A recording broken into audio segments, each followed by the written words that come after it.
आज हम अपने इस लेक्चर में डिस्कस करेंगे कि डिसोल्यूशन ऑफ पार्टनरशिप फर्म में कौन कौन से अकाउंट बनते हैं। तो सबसे पहला जो अकाउंट बनेगा आपका इस चैप्टर में वो बनेगा realisation account.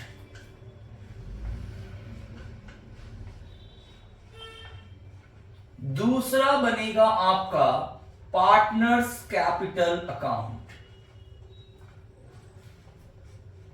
Partners capital account आपने fundamental, retirement, admission and death उनमें बनाने सीख चुके हो आप, ऑलमोस्ट वैसा ही है।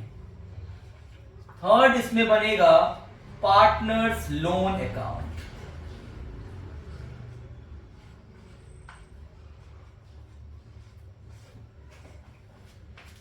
If firms have taken the loan, जब फॉर्म ने लोन लिया होगा किससे? पार्टनर से। मैं उस लोन की बात कर रहा हूं या किसी से भी। और अगर if firm provided loan to partner, और अगर आपके क्वेश्चन में बोला जा रहा है कि नहीं आप पार्टनर्स के लोन अकाउंट बनाओ, तब आपको बनाना है। ये हमेशा बनाना कंपलसरी नहीं होता, ये क्वेश्चंस में पूछा जाता है तो बनाते हैं। लेकिन जो कंपलसरी अकाउंट है बनाने के लिए, जब आपको बोला जाएगा, वो है realisation account, partners capital account and last is bank. ये हमारे इस चैप्टर्स के मेन अकाउंट्स हैं जो हमें कवर अप करने हैं। तो अगर आपको बेसिक क्लियर है तो अब आपको ये सारी बातें धीरे धीरे समझ में अच्छे से आ जाएंगी। अब आपको ध्यान से सुनना है और समझना है, और आपको वीडियो को ऑफलाइन वे में इंटरेस्ट लेना है। आपको हर एक डाउट्स क्लियर होंगे, जो भी आपके मन में आएगा वो जरूर क्लियर होता चला जाएगा। रियलाइजेशन अकाउंट बनता है, पार्टनर्स कैपिटल, और पहले मैं इसकी बात करता हूं बैंक अकाउंट। अब आपके दिमाग में आ रहा होगा, हो सकता है, पॉसिबली है कि कुछ बच्चों के दिमाग में यह बात आ रहा होगा कि सर अब तक तो हमने बनाया है रिवैल्यूएशन अकाउंट एडमिशन में, पार्टनर्स कैपिटल और बैलेंस शीट, मतलब जो लास्ट अकाउंट हमने बनाया है वो हमारा बैलेंस शीट है। फिर इसमें बैलेंस शीट क्यों नहीं? पॉसिबिलिटीज है कि कुछ बच्चों के दिमाग में होंगे, सबके नहीं। तो मैं आपको बस क्लियर करना इतना चाहता हूं कि मैंने स्टार्टिंग में आपको बताया है कि डिसोल्यूशन ऑफ पार्टनरशिप फर्म का मतलब होता है फर्म का शटडाउन हो जाना, फर्म बंद हो जाना। इसका क्या मतलब है?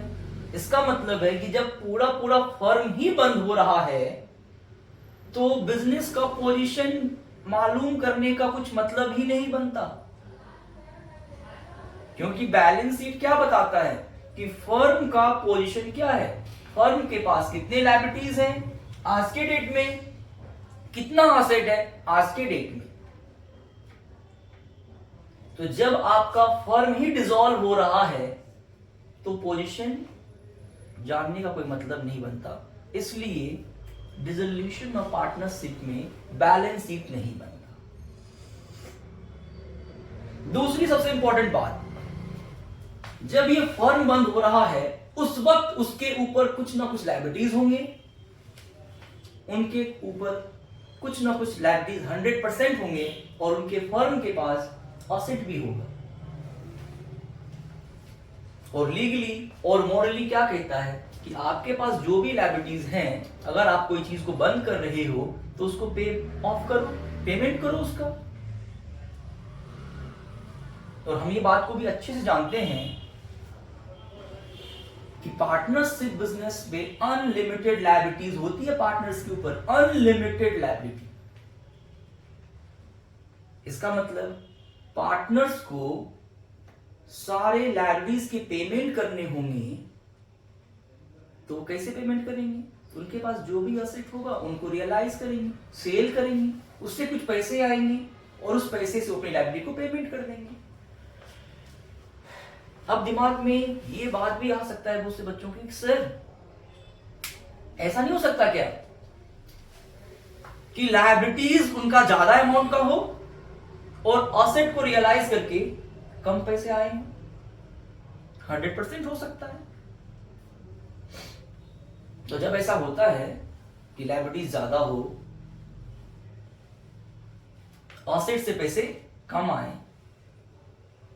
तो पार्टनर्स को अपने प्राइवेट एस्टेट से देना पड़ता है। मैंने क्या बोला? प्राइवेट एस्टेट मतलब अपनी संपत्ति से देना पड़ता है, जिसका जितना हिस्सा बनता है। अब बोलो सर ऐसा क्यों? मैंने अभी जस्ट डिस्कस करा कि पार्टनर्स से बिजनेस में पार्टनर्स के ऊपर अनलिमिटेड लायबिलिटी होता है। अनलिमिटेड का मतलब होता है कि भाई अगर आपके बिजनेस का असेट सफिशिएंट नहीं है अपने लायबिलिटीज को पे बैक करने के लिए, तो आपको अपने संपत्ति से देना पड़ेगा, चाहे आपको अपने घर से देना पड़े, आपकी पॉकेट देना पड़े, और अगर आपको खुद को बेचना पड़े तो बेचना पड़ेगा। तो इसलिए मैंने कहा कि जब लायबिलिटीज का अमाउंट ज्यादा हो पेमेंट करने के लिए और रियलाइज होने के बाद असेट से कम पैसे आए हों, तो पार्टनर्स को अपने प्राइवेट एस्टेट से देना होगा।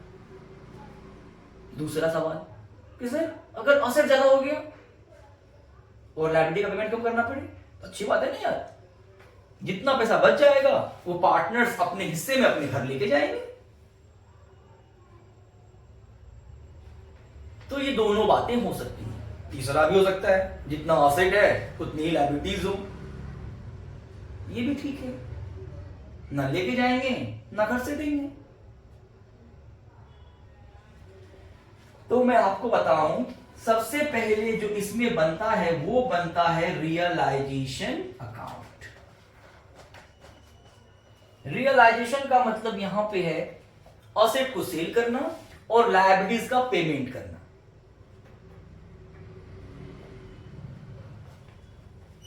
और पिछले लेक्चर में अगर आपको याद हो तो बैलेंस शीट से मैंने आपको रियलाइजेशन अकाउंट में ट्रांसफर करने के, अकाउंट को क्लोज करने के कुछ तरीके बताए थे।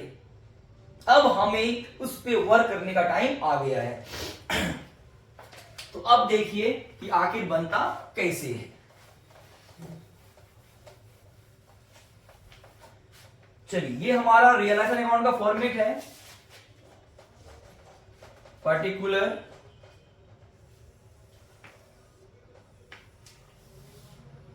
अमाउंट, पर्टिकुलर और अमाउंट, ये हमारा क्रेडिट साइड, ये हमारा डेबिट साइड। जैसा कि हमें क्लियर है पहले से ही कि बैलेंस शीट का हमारा फॉर्मेट ये होता है, हमारे लेफ्ट हैंड साइड पे लायबिलिटी का होता है कॉलम और राइट हैंड साइड पे असेट का होता है।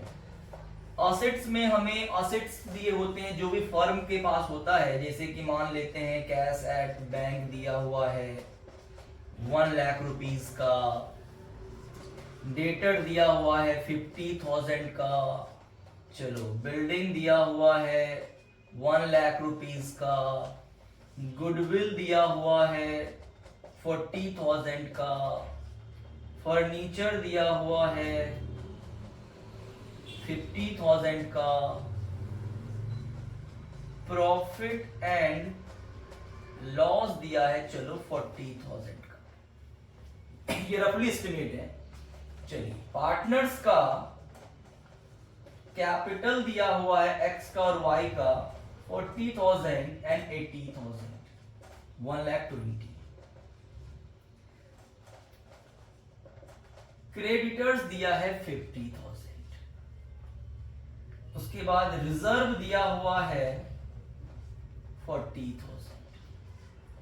वर्कमैन कंपनसेशन फंड दिया हुआ है चलो 50,000। मैं भी टोटली नहीं देख रहा हूं कि दोनों सब इक्वल है या नहीं है। मैंने आपको एक रफली एस्टिमेट दिया है कि बैलेंस शीट के लायबिलिटी साइड में ये अमाउंट हो सकते हैं, असेट में ये हो सकते हैं, और भी कुछ असेट्स हैं वो हो सकते हैं, लायबिलिटीज हैं वो हो सकते हैं। तो हम रियलाइजेशन अकाउंट बनाते कैसे हैं, मैं आपको पहले वो समझाने आया हूं। तो जितने भी असेट्स हैं वो पहले ट्रांसफर किया जाता है रियलाइजेशन अकाउंट के डेबिट साइड में। जितने का मतलब क्या है, मैं वेट करो बताता हूं। जितने भी लायबिलिटीज हैं वो ट्रांसफर किए जाते हैं लायबिलिटी साइड के क्रेडिट साइड में। अब जितने का मतलब मैं आपको जस्ट वेट करो कुछ मिनट।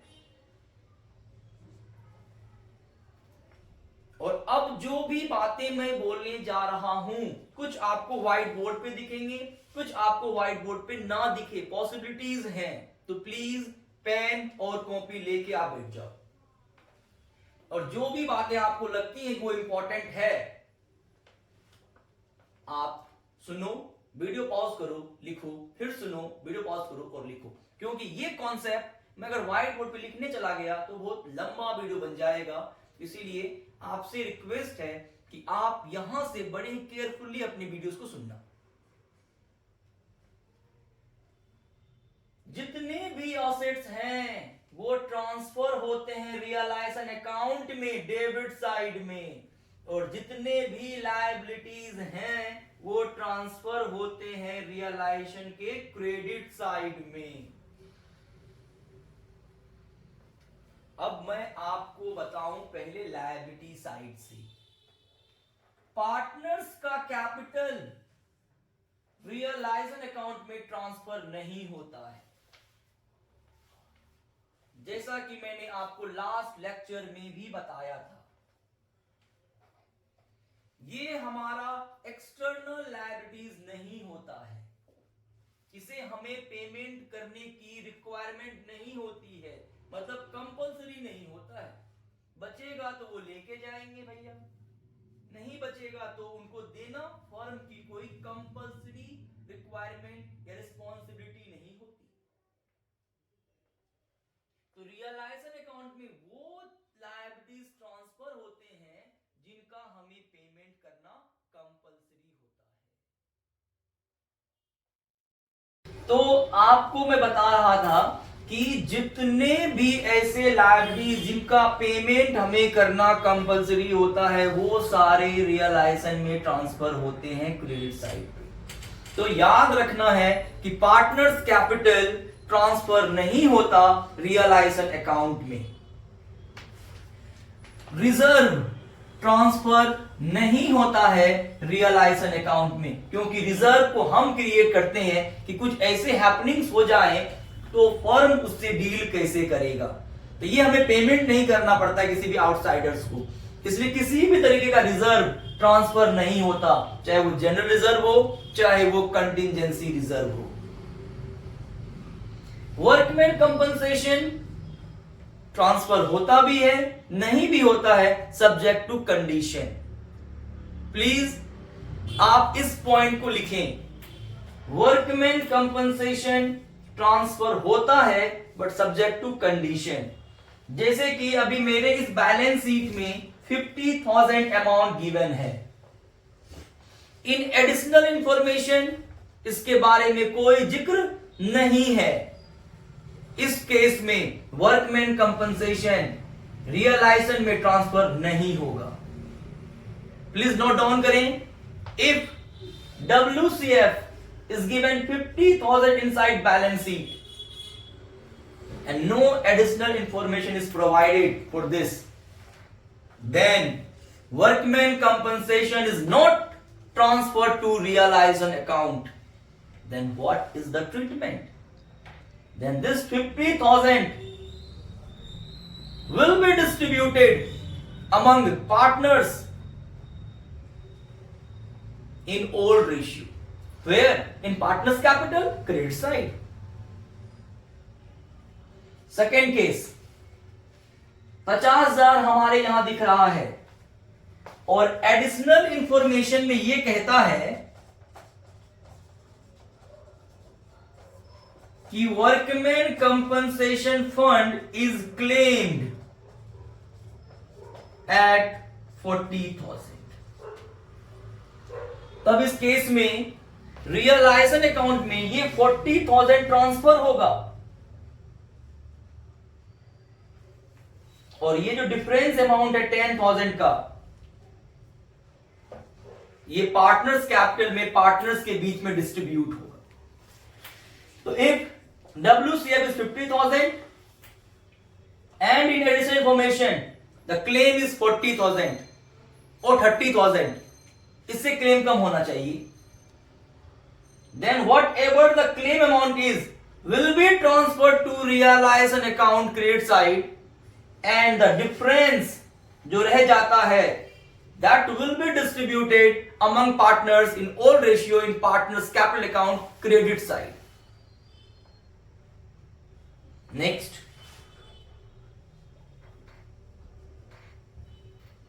क्लेम भी 50 हो, अंदर 50 है तो 50 ट्रांसफर होगा, कुछ भी डिस्ट्रीब्यूट नहीं। The same amount is claimed, then this amount will be transferred to realize an account, no distribution take place.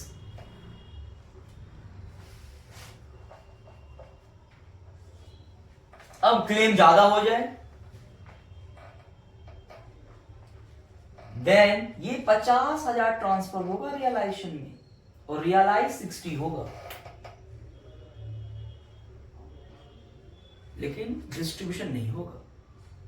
तो if inside balance sheet 50,000 is given and claim is more than that amount, I mean to say 60,000, then this 50,000 will be transferred to realize an account. The amount जो realize होगा that will be 60,000. No distributions takes place in partners capital. तो partners capital में distributions तब होगा जब अंदर में जितना अमाउंट हो बाहर में कोई अमाउंट ना हो, तो पूरे पूरे बढ़ जाएंगे। अंदर में जितना अमाउंट हो क्लेम उससे कम हो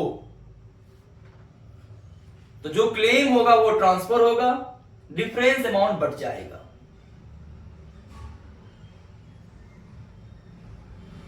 अंदर में जितना है बाहर में भी उतना ही क्लेम हो तो ट्रांसफर पूरा अमाउंट होगा, डिस्ट्रीब्यूट कुछ भी नहीं होगा। अंदर में जितना अमाउंट हो बाहर में क्लेम उससे ज्यादा हो तो ट्रांसफर अंदर वाला होगा रियलाइजेशन में, रियलाइज होगा बाहर वाला अमाउंट, डिस्ट्रीब्यूट कुछ भी नहीं होगा। इसलिए मैंने कहा था कि वर्कमैन कंपनसेशन ट्रांसफर हो भी सकता है रियलाइजेशन में, नहीं भी हो सकता है सब्जेक्ट टू कंडीशन, और यही 4 कंडीशंस थे जो मैंने आपको भी बताया। सपोज करो कि इन्वेस्टमेंट फ्लक्चुएशन फंड गिवन है 20,000। आप देखो ध्यान से बैलेंस शीट को, ऑसेट साइड में इन्वेस्टमेंट इज नॉट गिवन। इस केस में, सिर्फ और सिर्फ इस केस में इन्वेस्टमेंट फ्लक्चुएशन फंड ट्रांसफर नहीं होता है रियलाइजेशन अकाउंट में। तो क्या होता है, तो ये amount will be distributed among partners in partners capital in all ratio. तो इन्वेस्टमेंट फ्लक्चुएशन फंड ट्रांसफर तब नहीं होता जब बैलेंस शीट के लायबिलिटी साइड में IFF गिवन हो लेकिन ऑसेट साइड में इन्वेस्टमेंट गिवन ना हो, तब ये ट्रांसफर नहीं होता। तब ये पार्टनर्स के बीच में उनके ऑल रेशियो में पार्टनर्स कैपिटल में बट जाता है। लेकिन अगर यहां भी इन्वेस्टमेंट है, फ्लक्चुएशन 20,000 और यहां इन्वेस्टमेंट दिया हुआ है 50,000, तब ये ट्रांसफर होगा कहां पे, रियलाइजेशन में, डिस्ट्रीब्यूट नहीं होगा। तो इन्वेस्टमेंट फ्लक्चुएशन फंड 100% ट्रांसफर होता है रियलाइजेशन में। Mark my word, investment fluctuation fund 100% transfer होता है रियलाइजेशन में। उसके लिए IFF का होना यहां जरूरी है और साथ में इन्वेस्टमेंट का होना भी यहां जरूरी है। सिर्फ एक केस में नहीं होगा, वो केस है कि अगर आपका IFF यहां पे गिवन हो और आपका इन्वेस्टमेंट यहां पे गिवन ना हो। सिर्फ इस कंडीशन में आईएफएफ रियलाइजेशन में ट्रांसफर नहीं होता। बाकी वो ट्रांसफर होता है अगर ये यहां भी हो और ये भी यहां हो। तो प्लीज नोट डाउन कीजिए, लायबिलिटी साइड से partners capital, reserve, general reserve, contingency reserve और पार्टनर्स का लोन ट्रांसफर नहीं होता।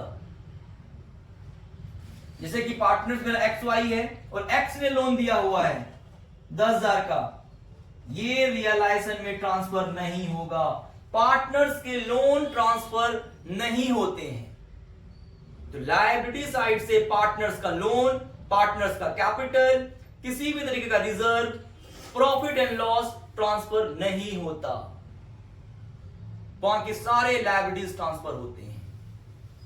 अब आपके दिमाग में आ रहा होगा सर बैंक लोन ट्रांसफर होगा, इसके रिलेटिव का लोन ट्रांसफर होगा, मतलब पार्टनर्स के लोन को छोड़ करके, पार्टनर्स के लोन को छोड़ करके सारे लोन ट्रांसफर होते हैं।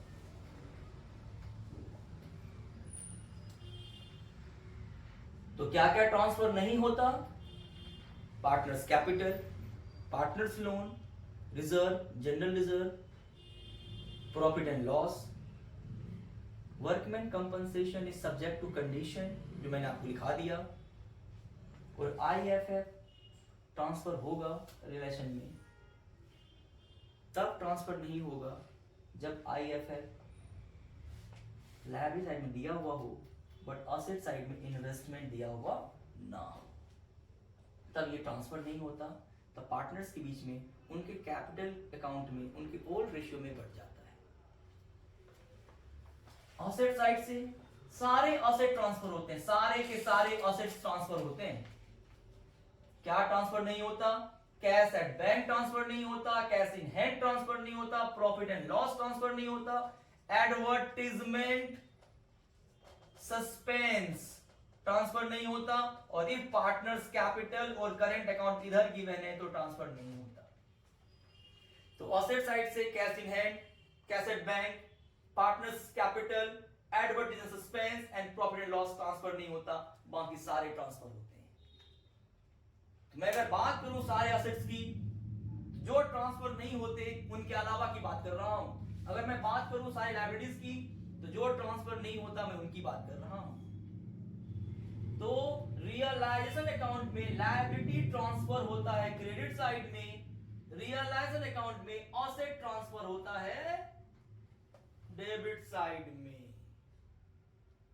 तो प्लीज आप इतने कॉन्सेप्ट को अच्छे से याद रखना, ताकि मैं आपको फर्दर लेक्चर में इसके बारे में अब डिटेल में जाऊंगा कि क्वेश्चंस कैसे बनते हैं, एंट्रीज कैसे फ्रेम होता है। सो प्लीज यहां तक आप लोग मेरे तीनों वीडियोस को अच्छे से देख लेना और